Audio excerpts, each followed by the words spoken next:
मध्य प्रदेश की सीमा से सटा हुआ एक छोटा सा गांव था, भैरवगढ़। नाम सुनते ही आसपास के इलाकों में एक अजीब सी खामोशी छा जाती थी। गांव छोटा था, लेकिन जंगल बहुत बड़ा और बहुत पुराना। पिछले 4 दिनों से लगातार बारिश हो रही थी। इतनी बारिश कि कच्चे रास्ते बह चुके थे और रात होते ही पूरा गांव सिर्फ टिमटिमाते दियों की रोशनी पर जिंदा रहता था। भैरवगढ़ में एक नियम था, सूरज ढलने के बाद कोई भी अकेला बाहर नहीं निकलता। उस शाम गांव के पुराने चबूतरे पर कुछ लोग बैठे थे। सुरेश, मोहन, कालू और गांव का बुजुर्ग दीनदयाल बाबा। चारों तरफ बारिश की बूंदों की आवाज थी और बीच बीच में जंगल से आती अजीब सीटी जैसी हवा। मोहन ने कहा, लगता है इस बार बारिश कुछ ज्यादा ही रुकने का नाम नहीं ले रही।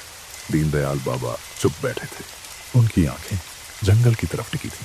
तभी अचानक थप थप थप कोई तेजी से भागता हुआ आया। वो था रघु, गांव का ही लड़का। चेहरा पीला, कपड़े कीचड़ से भरे और सांस ऐसे फूल रही थी जैसे जान निकल गई हो।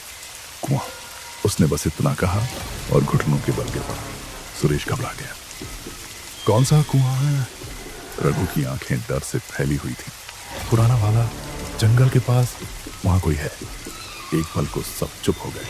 वो कुआं जिसे गांव वाले 20 साल पहले बंद कर चुके थे। कालू ने धीमी आवाज में कहा, उस कुएं के पास तो कोई जाता ही नहीं। रघु ने कांपते हाथों से सुरेश की कलाई पकड़ ली।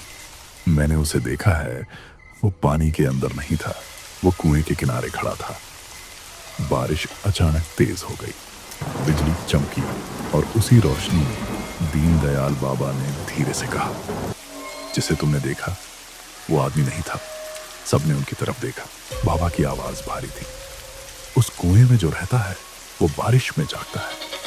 उसी पल जंगल की तरफ से एक धीमी गहरी आवाज आई, जैसे कोई बहुत दूर से किसी का नाम ले रहा हो। रघु, रघु चीख पड़ा, वो मुझे बुला रहा है। और तभी चबूतरे के पीछे अंधेरे में किसी के गीले पैरों की छप छप की आवाज आने लगी। कोई गांव की तरफ आ रहा था, चबूतरे के पीछे आती हुई छप छप छप। गीले पैरों की आवाज बिल्कुल साफ थी, लेकिन बारिश इतनी तेज थी कि बाहर कुछ दिख ही नहीं रहा था। सुरेश ने कांपती आवाज में कहा, कोई बाहर है क्या? कोई जवाब नहीं, बस वही आवाज, धीमी, भारी, जैसे कोई जानबूझकर कदम घसीट रहा हो। रघु अब खड़ा नहीं हो पा रहा था। उसकी आंखें अंधेरे में टिकी थी। वो कुएं से निकला है, उसने फुसफुसाकर कहा। मैंने उसे देखा था, उसके पैर पानी में नहीं डूब रहे थे। कालू ने हिम्मत करके लालटेन उठाए। पीली रोशनी कांपती हुई आगे बढ़ी और तभी छप, रोशनी में चबूतरे से कुछ ही कदम दूर गीले पैरों के निशान दिखे। नंगे पैरों के निशान, लेकिन अजीब बात यह थी, उन निशानों के बीच कोई एड़ी नहीं थी, जैसे पैर जमीन पर घिसटते हुए रखे गए हों। मोहन ने पीछे हटते हुए कहा, इंसान के नहीं है। उसी पल जंगल की तरफ से वही आवाज फिर आई, रघु। इस बार आवाज पास थी, बहुत पास। रघु ने कान बंद कर लिए। मत बुलाओ मुझे, मैं नहीं आऊंगा।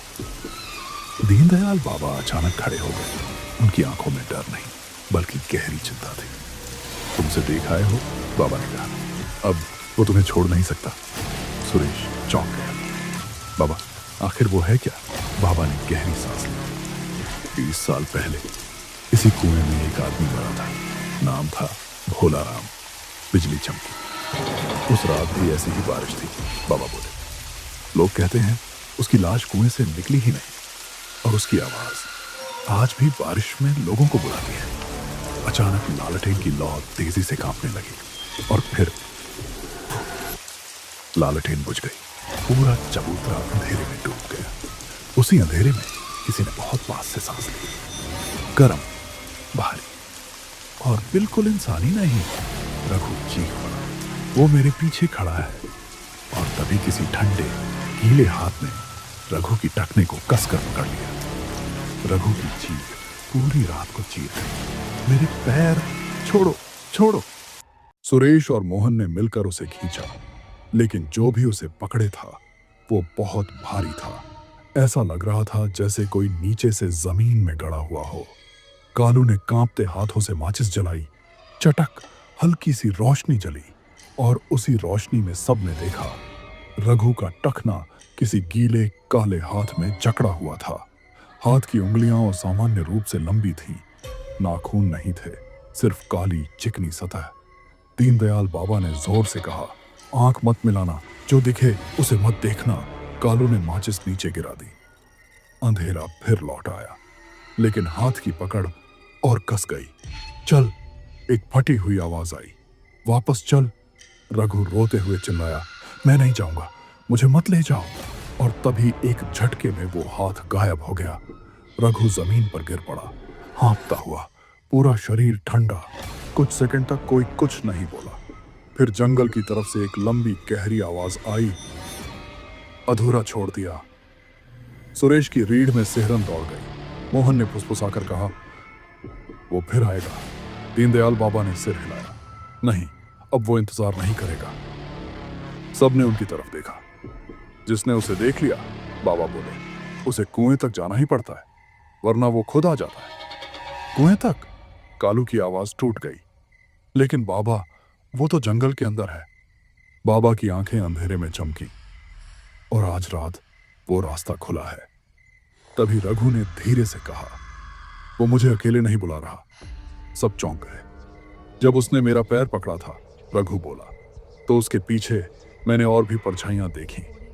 बारिश अचानक रुक गई, इतनी अचानक कि सन्नाटा कानों में चुभने लगा।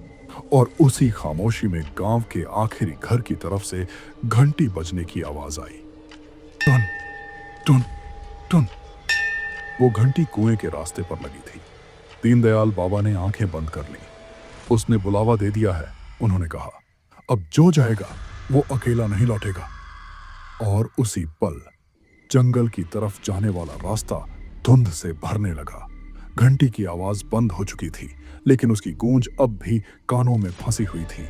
जंगल की तरफ जाने वाला रास्ता धीरे धीरे सफेद धुंध से भर गया, इतनी घनी कि सामने खड़ा इंसान भी बस एक साया लगे।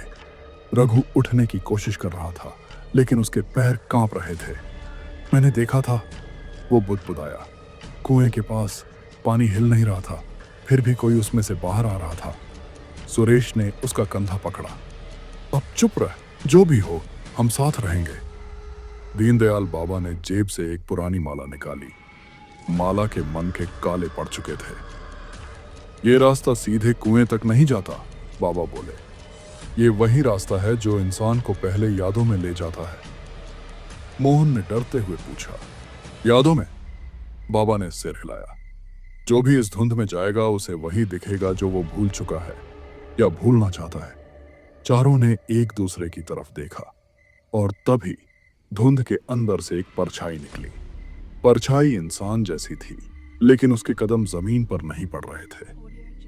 सुरेश, परछाई ने पुकारा। सुरेश का दिल धड़कना भूल गया। ये आवाज, उसने धीरे से कहा, ये तो मेरी मां की है। परछाई धीरे धीरे पास आई। धुंध में एक औरत का सा आकार बनने लगा। घर कब आएगा बेटा? वो आवाज बोली। तुझे ढूंढते ढूंढते मैं थक गई हूं। मोहन ने सुरेश को पीछे खींचा। मत जा, ये असली नहीं है। लेकिन सुरेश की आंखें धुंध में खो चुकी थी। उसी वक्त कालू ने चीख कर कहा, मेरे पीछे मत आना। सबने देखा, कालू धुंध में अपने आप आगे बढ़ रहा था। उसके सामने एक छोटा सा बच्चा खड़ा था, वही बच्चा जो सालों पहले तालाब में डूब गया था। भाया, बच्चे ने कहा, तुमने मुझे बचाया क्यों नहीं? कालू के पैर लड़खड़ा गए। दीनदयाल बाबा ने जोर से माला घुमाई। ये सब झूठ है, जो दिख रहा है वो सिर्फ बुलावा है। लेकिन तभी रघु अचानक रुक गया। उसकी नजरें धुंध के बीच एक और आकृति पर टिक गईं। वो आकृति पीठ किए खड़ी थी, लंबे गीले बाल और कंधे पर मिट्टी। भोला राम, रघु के मुंह से अपने आप निकला। आकृति धीरे धीरे मुड़ी। चेहरा साफ नहीं था, बस आंखों की जगह दो गहरे साए थे। और उसी पल धुंध के अंदर कुएं की मुंदने वाली आवाज आई, जैसे कोई बहुत पुराना पत्थर अपनी जगह से हट रहा हो। दीनदयाल बाबा फुसफुसाए, कुआं खुल रहा है। और धुंध के बीच अब एक गोल काला गड्ढा आकार लेने लगा। धुंध के बीच बना वो गोल काला गड्ढा अब साफ दिखने लगा था। वो कुआं था, लेकिन वैसा नहीं जैसा यादों में होता है। उसके अंदर पानी नहीं था, बस अंधेरा था। ऐसा अंधेरा जो रोशनी को भी अपने अंदर खींच ले। रघु की नजरें कुएं से हट नहीं पा रही थी। उसकी आवाज बदल चुकी थी। ये वही जगह है, लेकिन ये कुआं नीचे नहीं जाता। सुरेश ने पूछा, तो फिर कहां जाता है? रघु ने बहुत धीरे कहा, अंदर। उसी पल कुएं के अंदर से किसी के चलने की आवाज आई। झप नहीं, चर्र चर्र, जैसे कोई गीली मिट्टी पर नंगे पांव चल रहा हो। मोहन ने आंखें बंद कर ली। मैं ये नहीं देख सकता, लेकिन तभी कुएं की दीवार पर हाथों के निशान उभरने लगे। एक नहीं, कई, जैसे अंदर कोई बाहर निकलने की कोशिश कर रहा हो। दीनदयाल बाबा ने कांपते स्वर में कहा, ये कुआं शरीर नहीं चाहता, ये जगह चाहता है। किसके अंदर? कालू ने पूछा। बाबा ने किसी एक की तरफ इशारा नहीं किया, बस बोले, किसी के अंदर भी। तभी कुएं से एक आवाज आई। इस बार वो आवाज रघु की थी। सुरेश, मुझे बाहर निकाल। सुरेश सन्न रह गया। ये कैसे हो सकता है? रघु तो यहीं खड़ा है। लेकिन रघु ने अपना सिर उठाया। उसकी आंखें अब अपनी नहीं लग रही थी। अगर मैं यहीं हूं, उसने धीमी आवाज में कहा, तो कुएं में कौन है? चारों की सांसें अटक गईं। कुएं से अब दूसरी आवाज आई, मोहन की आवाज। मुझे ठंड लग रही है। मोहन घबरा कर पीछे हटा। नहीं, मैंने कुछ नहीं कहा। और तभी कालू ने देखा। कुएं की काली सतह में चारों के चेहरे धीरे धीरे उभर रहे थे, लेकिन वो चेहरे खुश नहीं थे। वो देख रहे थे। दीनदयाल बाबा की माला अचानक टूट गई, मन के जमीन पर गिरे, और जैसे ही गिरे धुंध एकदम रुक गई। अब चारों कुएं के बहुत पास खड़े थे। कुएं के अंदर से एक आखिरी आवाज आई, एक को रहना होगा। रघु के होंठ अपने आप हिलने लगे। जो देख चुका है। उसकी नजर धीरे धीरे सुरेश पर टिक गई, और उसी पल कुएं के अंदर एक साया खड़ा हो गया। उस साये का चेहरा अब भी दिखाई नहीं दे रहा था, बस इतना साफ था। वो साया कुएं से बाहर नहीं आ रहा था। वो कुएं के अंदर से किसी को अंदर बुला रहा था। कुएं के अंदर खड़ा साया अब साफ महसूस हो रहा था। उसका चेहरा अब भी अंधेरे में था, लेकिन उसकी मौजूदगी हड्डियों के अंदर तक उतर रही थी। एक को रहना होगा। आवाज फिर गूंजी। हवा बिल्कुल रुक चुकी थी। ना पत्ते हिल रहे थे, ना धुंध आगे बढ़ रही थी। सुरेश का गला सूख गया। उसने पीछे देखा, लेकिन रास्ता अब था ही नहीं। जंगल, धुंध और कुआं सब जैसे एक ही जगह में सिमट गए थे। दीनदयाल बाबा ने कांपती आवाज में कहा, अगर कोई खुद आगे नहीं गया तो कुआं चुन लेगा।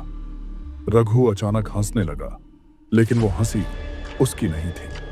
उसकी गर्दन धीरे धीरे असामान्य तरीके से झुकने लगी। मैं पहले ही आधा अंदर हूं। उसके मुंह से आवाज निकली, अब पूरा होने दो। मोहन पीछे हटते हुए चिल्लाया, रघु रुक जा। लेकिन तभी कुएं से एक हाथ बाहर निकला। वो हाथ रघु जैसा ही था, और उसी पल रघु का शरीर खुद ब खुद आगे बढ़ गया। सुरेश ने उसे पकड़ना चाहा, लेकिन हाथ ऐसे फिसल गया जैसे उसने धुआं पकड़ा हो। एक झटके में रघु कुएं के अंदर गिर गया। कोई चीख नहीं, कोई आवाज नहीं, बस सन्नाटा। कुछ सेकंड बाद कुएं के अंदर से पानी जैसी आवाज आई, लेकिन वहां पानी था ही नहीं। दीनदयाल बाबा ने आंखें बंद कर ली। अब रास्ता खुलेगा। और सच में धुंध धीरे धीरे छंटने लगी। जंगल फिर जंगल जैसा दिखने लगा। रास्ता वापस गांव की तरफ खुल गया। मोहन और कालू भागते हुए निकल गए। सुरेश आखिरी बार कुएं की तरफ देख रहा था। उसे लगा कुएं के अंदर किसी ने आंखें खोली और हल्की सी फुसफुसाहट आई, अब तुम सुरक्षित हो। 3 दिन बाद गांव में बारिश रुक चुकी थी। लोग कह रहे थे भैरवगढ़ में सब कुछ फिर सामान्य है, लेकिन सुरेश बदला बदला सा था। वो रात को अकेले नहीं सोता था, कुएं की तरफ कभी नहीं देखता था। एक रात उसके फोन पर अपने आप एक वीडियो चला। वीडियो में जंगल दिख रहा था, कुआं, और उसके सामने रघु खड़ा था, सूखा हुआ, शांत। उसने कैमरे की तरफ देखा और मुस्कुराया। अब मेरी बारी नहीं है, अगली बारिश में तुम्हें बुलावा आएगा। वीडियो वहीं बंद हो गया। सुरेश के फोन की स्क्रीन पर आखिरी लाइन लिखी थी, जो कुएं से लौट आता है वो पूरा इंसान नहीं रहता।